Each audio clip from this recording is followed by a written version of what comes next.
Kiai Haji Andi Muhammad Tahir oleh masyarakat Sinjai akrab dipanggil Puang Kali Taherong.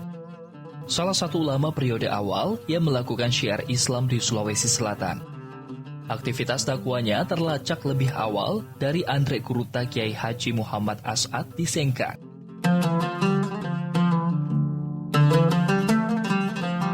Julukan Puang Kali karena Kiai Haji Muhammad Tahir memang adalah kali atau Khodi Balanipa atau Khodi Lamati.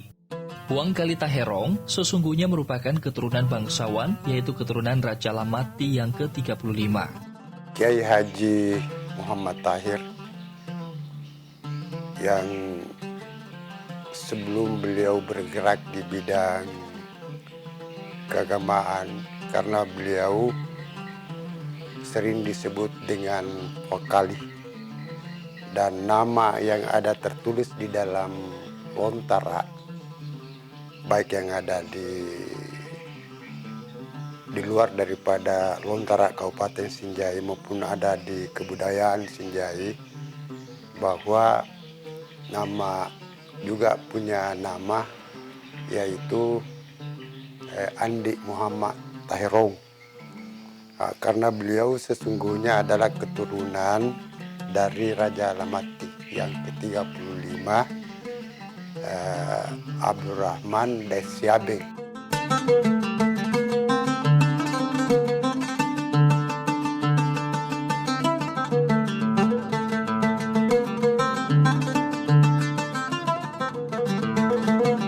Dari posisi kebangsawanannya inilah sebenarnya Kali Taherong itu sangat layak untuk menduduki posisi Sulewatang berikutnya setelah ayahnya meninggal.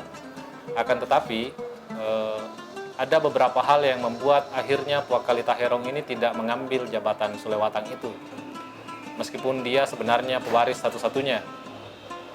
Itu karena ada keinginan dia untuk mendermakan dirinya kepada pengembangan keagamaan Islam, sehingga ketika tahun 1909 itu kemudian dia memutuskan untuk menghijrahkan diri kepada jalan-jalan akhirat.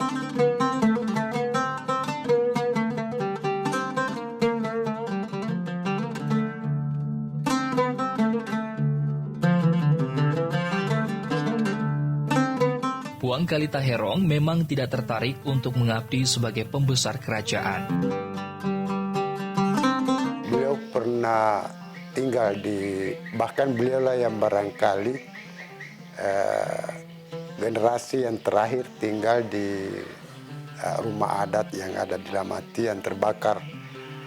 Ketika itu memang pesannya ketika terbakar, dia hanya pesankan itu orang yang berkerumun untuk menolong ini kebakaran. Dia hanya pesankan bahwa tidak usah kita selamatkan karena itu semua hampir beberapa benda yang ya katakanlah mungkin dan yang dia pesankan hanya Quran dan beberapa kitab-kitab yang dibacanya itu.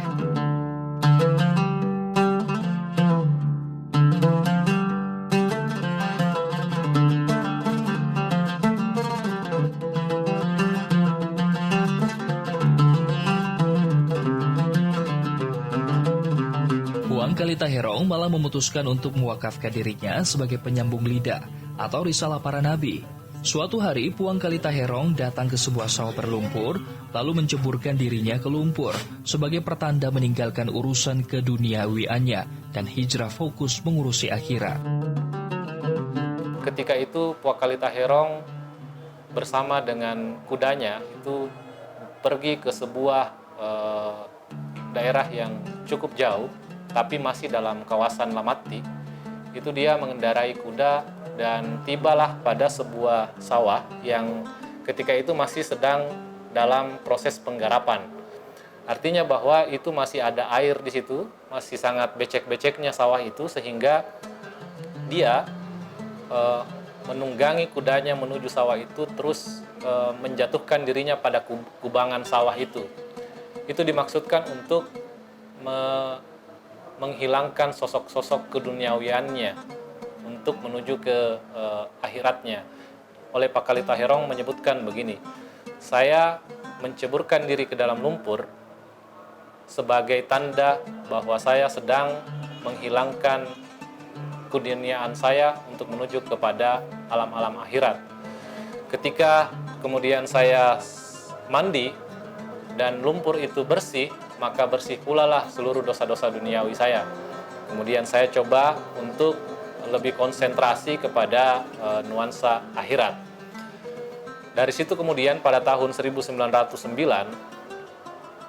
Kiai Haji Muhammad Tahir ini memutuskan untuk berguru kepada 3 orang guru. Ada Kiai Haji Abdul Rasak, Kiai Haji Deng Parau, dan Imam Timurung. Yang ketiga-tiganya ini kita bisa saksikan makamnya di Masjid Rayatul Hidayah Sinjai. Nah, di situ inilah 3 guru ini yang kemudian menjadi guru pertama Kiai Tahirong untuk menimba ilmu agama. Namun oleh karena setelah melakukan penimbaan ilmu pada 3 guru ini, ternyata oleh Kiai Tahirong masih menganggap hal itu belum cukup, sehingga kemudian dia memutuskan untuk berangkat ke Masjidil Haram sekitar 5 tahun kemudian pada tahun 1914 untuk menimba ilmu di sana di tanah Mekah. Selama kurang lebih 4 tahun dia menimba ilmu di sana, kemudian dianggap beberapa nilai-nilai keagamaan itu sudah dia kuasai, khususnya dalam hal ilmu tasawuf dan juga ilmu-ilmu agama lainnya. Kemudian pada tahun 1920-an atau tepatnya 1923 itu dia kembali lagi ke tanah air dan diangkat menjadi kadi di Kerajaan Lamati.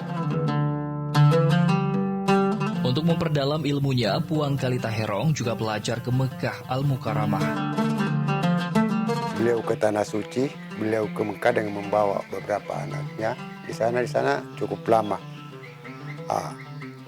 Karena kalau perjalanan menuju Tanah Suci itu masih menggunakan kapal laut, ya mungkin bulanan baru sampai.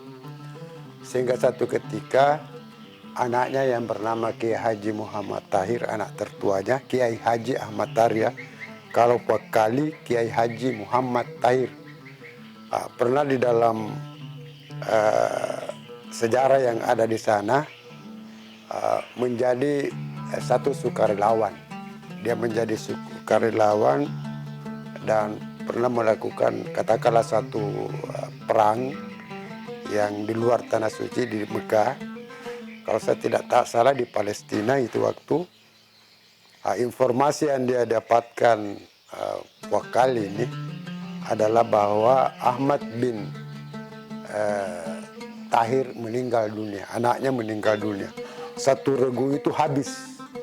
Makanya pada saat itu melihat catatan anaknya terdaftar, ada dalam daftar bahwa meninggal dunia, semua regunya itu meninggal. Ini banyak regu, tetapi regunya ini antara lain salah satu regunya yang dikatakan semua meninggal. Dia kembali ke Indonesia, kembali ke Sinjai dengan perjalanan ya bulanan sampai di sini.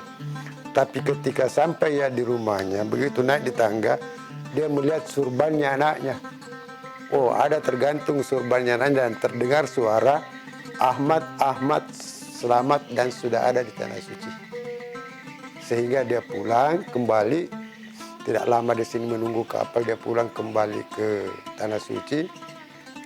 Ternyata bahwa pada saat itu Ahmad anaknya yang tertua ini, yang namanya nama lengkapnya Kiai Haji Ahmad Tahir, ternyata bahwa beliau memang dalam regunya itu dikatakan semua mati, tetapi masih ada 2 orang yang hidup. Hanya karena bergabung dan mungkin pingsan sehingga dianggap dicatat sebagai orang mati.